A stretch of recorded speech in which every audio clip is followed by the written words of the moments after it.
જેમ આપણે student visa માટે સ્ટેટમેન્ટ ઓફ પર્પસ SOP એ બહુ જ ઇમ્પોર્ટન્ટ ડોક્યુમેન્ટ હોય છે, એ જ રીતે વિઝિટર વિઝા અને ડિપેન્ડન્ટ વિઝા માટે એક કવર લેટર જે તમારું ઇન્ટેન્શન કન્વે કરે છે કે તમે એ કન્ટ્રી કેમ વિઝિટ કરવા માંગો છો, કેટલા ટાઈમથી કેટલા ટાઈમ સુધી વિઝિટ કરશો, એ એક બહુ જ ઇમ્પોર્ટન્ટ ડોક્યુમેન્ટ છે. અને જો એ ડોક્યુમેન્ટ તમે અપ્રોપ્રિએટ મેનરમાં ના લખો તો મલ્ટિપલ રિફ્યુઝલ્સ આવી શકે છે.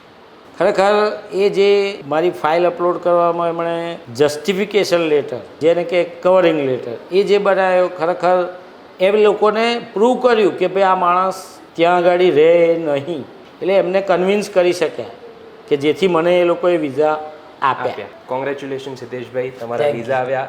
તમારા જેટલી જ અમને પણ ખુશી થાય છે કે હવે ફાઇનલી તમે કેનેડા ફ્લાય કરશો. Apex education and overseas consultant છેલ્લા 9 વર્ષથી 2015થી સ્ટુડન્ટ, ડિપેન્ડન્ટ અને વિઝિટર વિઝા માટે સ્ટુડન્ટ્સને અને એપ્લિકન્ટ્સને હેલ્પ કરતું આવ્યું છે.